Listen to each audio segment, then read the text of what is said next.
you know, do the cipher at the end with us, you have to cop 2 drinks from Dan and tip them. So, all right, so.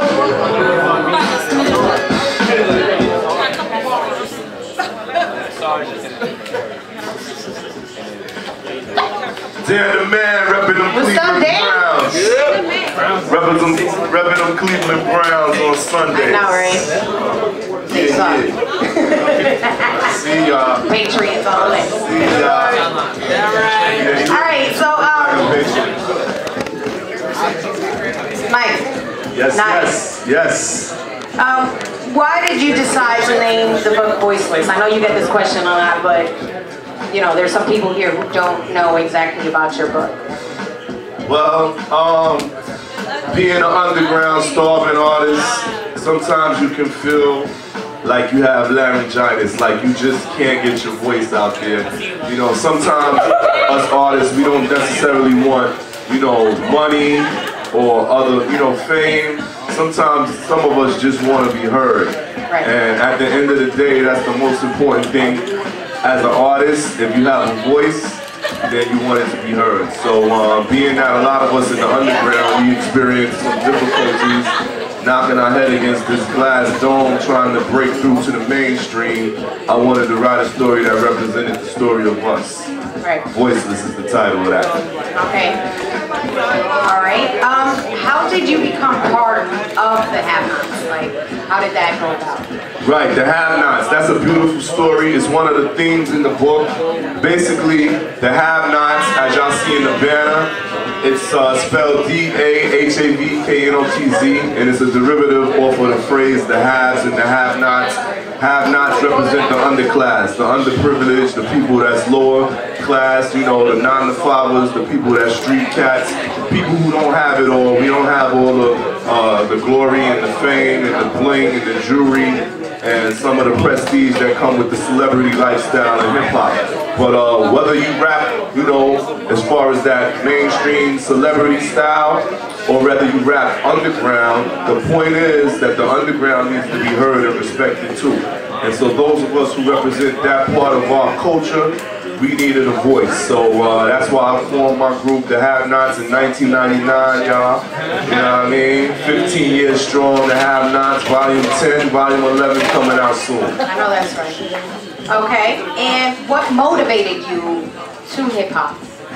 Oh, it was just a natural osmosis. You know, I grew up in Brooklyn, Brownsville, Marcus Garvey, Bristol, and Dumont. Yeah. You know what I mean? Yeah. You know, you had to really be alien life form to not get thrown into the mix of the hip-hop movement during the golden years, you know, when we had the jams and the block parties with the Run DMC, the Eric B. and Rakims, you know, the KRS-Ones, Slick Rick the Ruler, you know what I mean? Shout out Red Alert, you know what it is. So I grew up in that era, and so it was no way for me not to be just attracted to this beautiful, beautiful style of speaking called hip-hop, MCing. That's what we do. All right, all right. Yeah, like that. What is the difference between Knotty and Michael Barclift? Wow. That is one of the greatest questions. You know, Knotty is his own entity. Knotty is an artist.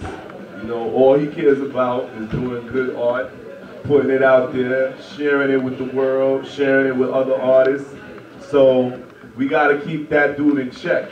You know what I mean? So Michael Barclift is the total package. He's the man, he's the father, he's the brother. Shout out to the brotherhood, you know what I mean? And he's the guy that basically wants to, you know, live a good human life experience. Where Knotty is the artist, you know what I'm saying? So Michael Barclift is the person that you see on a normal day in the street. But when you catch me on stage or in my corner zoning out, not talking to nobody, that's Knotty, so respect that as well. All right. What made you come up with the About That Life tour? Well, you know, I love the rock, you know what I'm saying? Like, you know, being on stage in front of the live audience, and having them feel that energy and you feed off that energy, that's something that I always love. You know, it's my favorite part of the game, to be honest. And I wanted a spot where I could definitely do my thing and share with some others. And I worked on it. It took a lot of effort, y'all. It took money, it took time, it took energy, it took cooperation of good friends and brothers and sisters like Miss Cristol, the best hostess in VA, y'all. And Universal, my co-hostess, and some of my regulars like the Keys and Jay Rondo and Larry White and Jay Sparks. It took all of y'all efforts together to come up with a tour. We on like our 8th, 9th month now, and we plan to keep it going and growing into bigger and better things with the help of all of y'all. So keep coming, keep doing whatever you can to support each other while we have this venue and enjoy it. Okay, next question. How long are you going to be having these events? You know, I thought about that, and I just want to say this to everyone that if it's up to me, I want the Bout That Life tour to run for the next 30, 40 years, y'all. No matter where I'm at.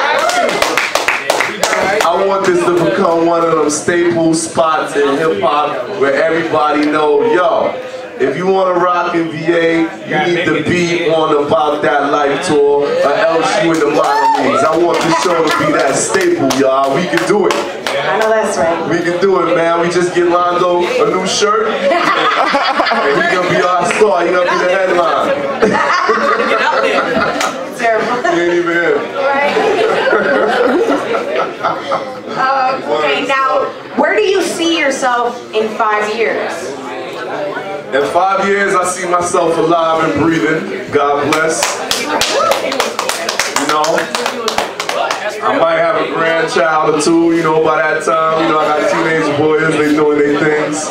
And as far as artistically, you know, I see myself actually having my own talk show.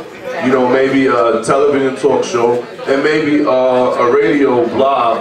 And I want to have a round table of panelists that are smart, intelligent individuals from different aspects of life, and we want to have a round table discussion and discuss, you know, current events and topics like that with a hip-hop theme. I also want to film my first independent movie. Yes, we're going to do a film for the book. Voiceless will be a book. Hopefully in 5 years we make progress towards that.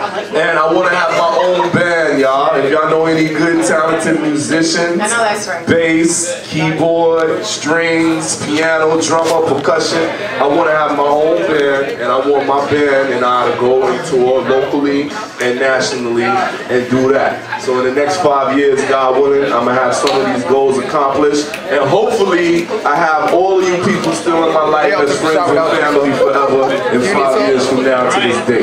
Yeah. Hopefully. I know that's right. Can you read us a small part of your book? Yeah. I need everybody to pay attention, please. Yeah. I would love to do that. I'm going to read a portion from the introduction. This is just a synopsis of what goes on in the book, or what I talk about. So, if you just bear with me for 1 second.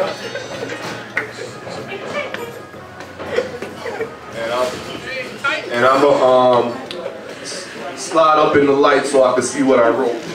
Oh man. You know.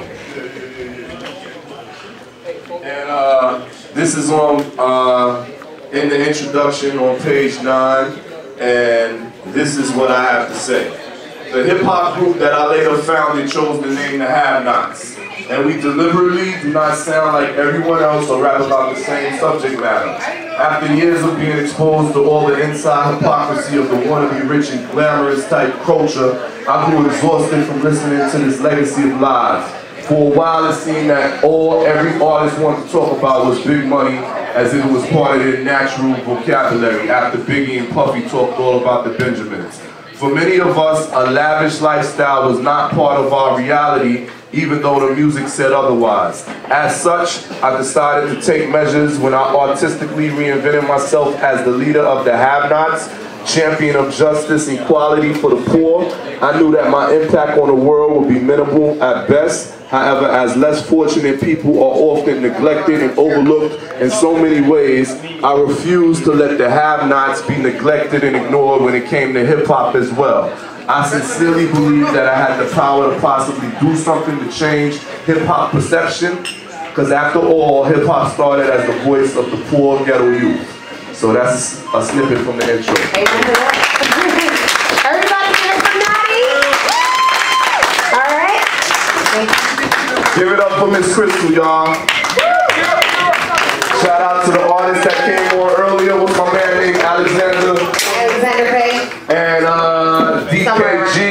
DKG in the squad. Shout out to all of y'all, and continue to come, stick around, because I want y'all to see me perform too, but I'm gonna do that a little bit later. But hopefully you enjoy it as well as enjoy the rest of the show. Yeah, everybody.